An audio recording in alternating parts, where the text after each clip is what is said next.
এর ভাত খেয়ে গ্রামের মানুষেরা ফাঁকা মাঠের আইলে বসে থাকে একটু স্বস্তির নিঃশ্বাস নিতে। ফাঁকা মাঠের ফ্রি ফ্রি বাতাস শরীরের উপর দিয়ে যায়, অনেক চমৎকার লাগে।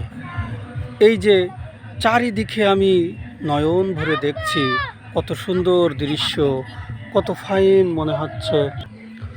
উপরের জমি নিচের জমি দুইটা জমি পার্থক্য করার জন্য এই আইল দেওয়া হয়। এই আইলের এক পাশে উঁচু আর এক পাশে একটু নিচু, পানিটা যাতে সহজে গড়িয়ে অন্য নিচু জায়গায় না যায় তাই এই আইল দেওয়া থাকে। অনেকগুলো আইলের সমন্বয়ে তৈরি হয় একটা জমি, আর সেই জমিতেই এই ধান চাষ করা হয়। সত্যি কৃষকের কত আদরের ফসল এই ধান ঘরে নিয়ে যায়।